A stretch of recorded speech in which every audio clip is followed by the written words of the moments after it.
Welcome to சோலை சாகி சமையல். இன்றைய வீடியோவில் இட்லி தோசைக்கு தொட்டு சாப்பிட்ற மாதிரி சின்ன வெங்காயம் கருவேப்பிலையை வச்சு ஒரு அருமையான சட்னி தான் செய்ய போகிறோம். இது ரொம்ப ஈஸியாக செஞ்சிடலாம். இந்த வீடியோ கடைசி ஸ்கிப் பண்ணாமல் பாருங்கள். வாங்க வீடியோக்குள்ளே போய் எப்படி செய்கிறதுன்னு பார்க்கலாம். ஃபஸ்ட்டு உளுந்து பருப்பு வறுக்கிறதுக்கு ஆயில் ஊற்றிக்கலாம்.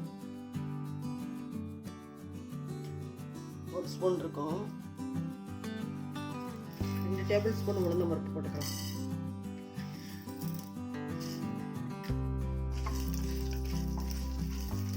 பாதி வறுத்தோடனே வெங்காயத்தை போட்டுக்கலாம்.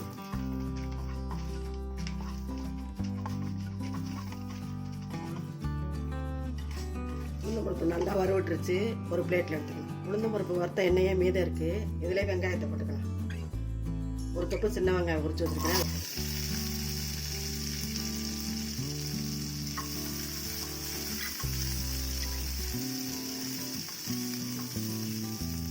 இந்த அளவு வதங்கியிருந்தால் போதும். இப்போ கருவேப்பிலை ஆஞ்சி வச்சுருக்கேன் பாருங்கள், அதை போட்டுக்கலாம்.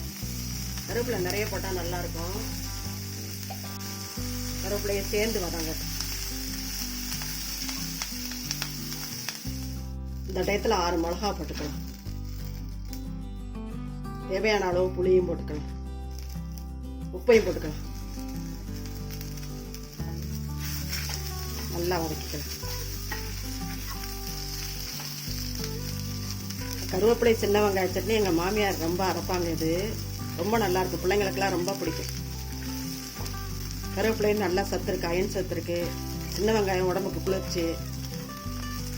கருவேப்பிலை நிறைய இருந்தால் இந்த மாதிரி செஞ்சு சாப்பிடலாம். இட்லி தோசைக்கு ரொம்ப நல்லாயிருக்கும். நல்லா வதங்கிருச்சு. ஸ்டவ் ஆஃப் பண்ணிக்கலாம். இதில் அந்த உளுந்து பருப்பு வறுத்து வச்சுருந்தோம்ல, அதையும் போட்டுக்கலாம். நல்லா ஆற விட்டி அரைச்சிட்டு வந்துக்கலாம்.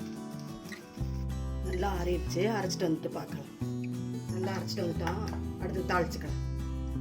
கரண்டி காய வச்சுருக்கேன். இதில் 1 ஸ்பூன் நல்லெண்ணெய் ஊற்றிக்கலாம். எண்ணெய் காஞ்சிருச்சு. கடுகு போட்டுக்கலாம். உளுந்து பருப்பையும் போட்டுக்கலாம். ஆஸ் யூஸ்வல் எப்பவும் போல் கடுகு, உளுந்த பருப்பு, காஞ்ச மிளகா, பெருங்காயம் தான். இதில் பெருங்காயத்தையும் போட்டுக்கலாம்.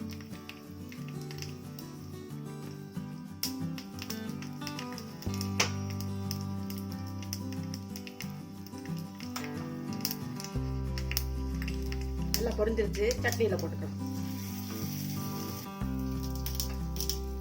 சூப்பராக ரெடி பண்ணியாச்சு பாருங்கள். இந்த சட்னிக்கு தக்காளி போடக்கூடாது, போட்டால் டேஸ்ட்டே மாற்றிடும்.